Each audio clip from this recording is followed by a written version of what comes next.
Man Utd takeover close to being finalized with £4 billion deal to oust Glazer family at an advanced stage. Sir Jim Ratcliffe's takeover of Man Utd is reportedly close to being completed as talks with the Glazer family are now at an advanced stage. The Glazer family invested around £800 to become the owners of Manchester United in 2005. The club's owners have come under fire over the past few years, with supporters arguing that more money should have been invested into modernising Old Trafford and United's training ground. They were also slatted over their involvement in the proposed breakaway European Super League. Had plans for this competition gone ahead, Man Utd and the rest of the English Big Six would have left the Premier League. Amid growing pressure, the Glazer family put out a statement in November 2022 to confirm that they were open to new investment. "We will evaluate all options to ensure that we best serve our fans and that Manchester United maximizes the significant growth opportunities available to the club today and in the future," a statement read.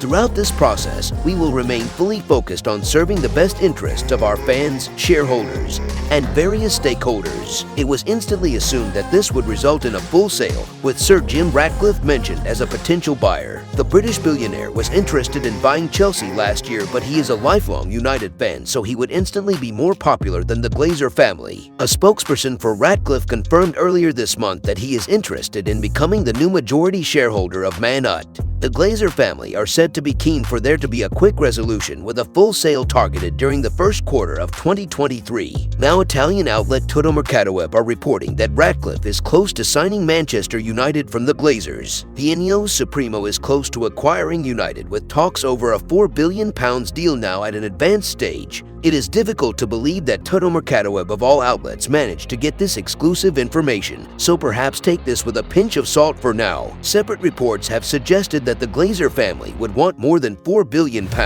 but ex-Crystal Palace owner Simon Jordan would be gobsmacked if they got £6.7 billion.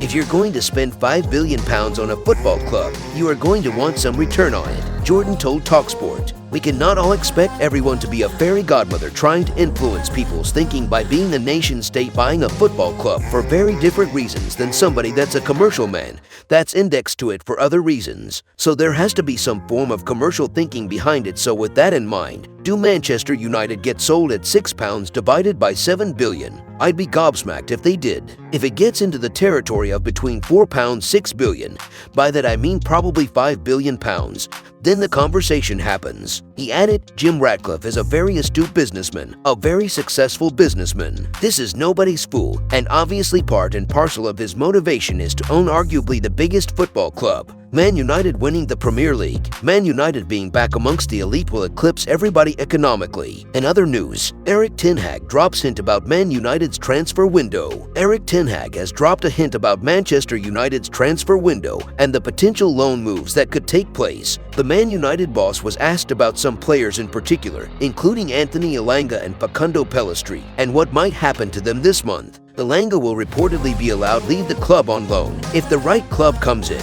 while it seems as though Pellistri will be sticking around. Man Utd remain in all 4 competitions and have at least 2 games per week for the next few months, so Ten Hag has to keep as big a squad as possible. At the same time, the manager is clearly concerned with the development of certain players and will allow certain young players to leave on loan. Speaking on Friday, he said, "For some players we are open for loans, for some players we are not, because they have to develop first in our environment. And we have many games to cover, and we need players to cover that. We have 30 games in 10 days. We need a lot of players." He was then asked specifically about Pellistri, who he said is likely to stay based on his performances off the bench in recent cup competitions. Speaking about Zidane Iqbal and Brandon Williams, Ten Hag said that the decision will be somewhat left up to the players themselves. He said that he likes Williams and that some work needs to be done to develop his game, but that he could be waiting for his chance in the team. Ten Hag was speaking ahead of United's FA Cup tie against Reading on Saturday night, where some of these young players may be given a start, or at least some significant minutes off the bench. More on that here. If you enjoyed the video, make sure to smash the like button and make sure to subscribe to Man Utd Hub to get all the latest updates.